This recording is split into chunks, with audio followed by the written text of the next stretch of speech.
But we are in trouble, and we all need to pull together on this.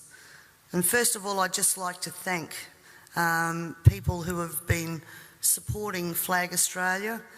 I also thank the many people behind the scenes who have helped to educate me on the global issues and how they are being implemented at a state level. I first stumbled across Agenda 21 in about 2008, and quite frankly my first reaction was to dismiss what I was reading, because I didn't believe that any government in Australia would take us down this road. Then I began to see a legislative pattern emerging in Parliament which concerned me greatly, and I also started to see the tenor of legislation that we were passing. I did air those concerns in Parliament, and it was dismissed and ignored. The words Agenda 21, ladies and gentlemen, were never meant to be spoken. And if they were, then of course it would be dismissed as a conspiracy theory. Because if people knew Agenda 21 and what it stood for, there's plenty of information out there where they could actually learn what the end game was, and governments didn't want that to be known. My dad always said to me that people only lie for two reasons. One reason is because you're ashamed of what you're doing, and the second reason is that you don't want people to be warned just before you screw them. And I honestly believe that these secrets have been, thank you, that these secrets have been kept for both of those reasons. Ladies and gentlemen, the origins of the environmental movement as we see it began back in 1968 when the Club of Rome was formed. The Club of Rome has been described as a crisis think tank which specialises in crisis creation. The main purpose of this think tank was to formulate a crisis that would unite the world and condition us to the idea of global solutions to local problems. In a document called The First Global Revolution, authored by Alexander King and Bertrand Schneider, on pages 104 and 105, it stated, "In searching for a new enemy to unite us, we came up with the idea that pollution, the threat of global warming, water shortages, famine and the like would fit the bill. All these dangers, of course, will be caused by human intervention that will require a global response. With their unworkable trade and tariffs agreements hand in hand with this, that have followed as a matter of course. This is now a reality, with around 90% of our agriculture and manufacturing just gone." It's about the pressure that our farmers and food producers are under.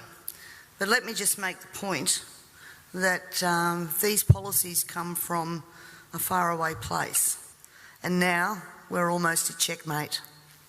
In 1992, former President of the United States, George Bush Sr. said, "Effective execution of Agenda 21 will require a profound reorientation of human society, unlike anything the world has ever experienced.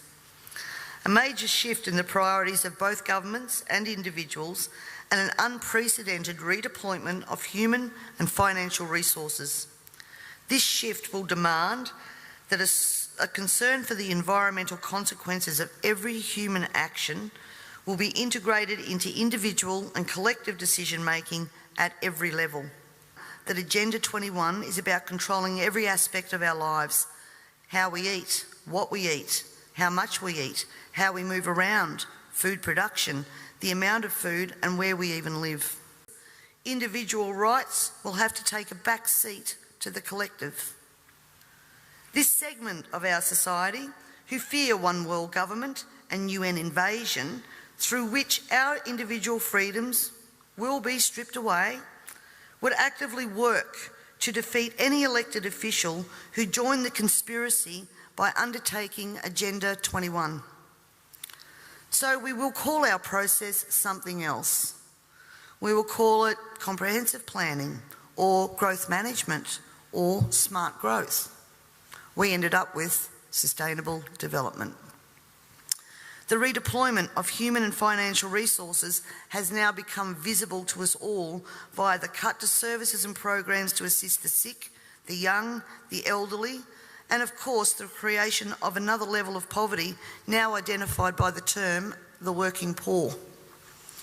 Called levies, supposedly because we are cash strapped in this state, and at the same time see big project spending that does not fit with the message that we are in financial crisis. But we the people have to tighten our belt, while the government seems absolutely unaware and unconcerned of the amount of debt that it is accumulating. This in turn means that taxes, levies, fines and other penalties increase, as well as the cost of living rising exponentially, and the ordinary citizen's ability to exist well is compromised with almost every law that we pass. The Parliament has also ventured into the rights of people to own and retain their property and manage it without government interference. At the same time that our right to own and manage our land, have access to water, produce adequate food to ensure that our only option is not to consume often toxic and substandard food from places like China, this government has been working overtime to take away our rights to common law through many pieces of legislation. Common law is what guarantees us an ability to correct injustices. You will also hear debate over a number of pieces of legislation that will further erode our common law rights, and you have to get behind me on this, ladies and gentlemen, to stop this from going through. As Agenda 21 became more and more apparent to me, I began using the line in Parliament that government was now declaring war on its own citizens, and that goes back as far as 2008. This, of course, led me to being labelled a conspiracy theorist. But here we are now, openly talking about Agenda 21 and the ramifications we will see in a short period of time if this is not stopped in its tracks. Let me just say that I often hear we cannot stop what is happening. Two-party preferred system, vote Labor, vote Liberal, what does it matter? And in fact, that's probably true for the House of Assembly, because that's where government's formed. But ladies and gentlemen, here in South Australia we have the Legislative Council, the House of Review. And my friends, that is where the true power does lie. And the last thing that governments want you to understand is that no matter who is in power, the Legislative Council is there for checks and balances. The environmental crisis will be the international disaster that will unlock the new world order, one world government. The total population of 250 to 300 million people is ideal. That means a reduction of 95% from present levels would be even more ideal. Anyone who abhors the China one-child policy is simply a dum-dum. In 1998, the Baltimore Sun reported on July the 7th, most of Ted Turner's first donation to the UN of $22 million went to programs that seek to stall population. Another goal of the depopulation process is that the upcoming generation will submit to sterilisation to save Mother Earth. Ladies and gentlemen, everything I've said here tonight can be verified by document searches, and it is now time for us all to take off our blinkers and encourage our neighbours to take off their blinkers. And it's also time for you to demand that every person you elect fully understands this policy that is being rolled out via local, state and federal government at a concerning rate. We're not talking about decades, we're talking about only years before this is fully implemented. And every day another law is passed, is introduced to produce the endgame of Agenda 21 being fully implemented. So the question that Lord Monckton asks, carbon tax, climate change and Agenda 21, can democracy survive all three? Needs to be answered, and answered now.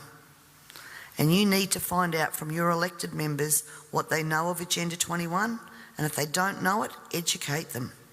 And if they don't know it, then push them to understand what they are voting on in Parliament, because this is crossroads.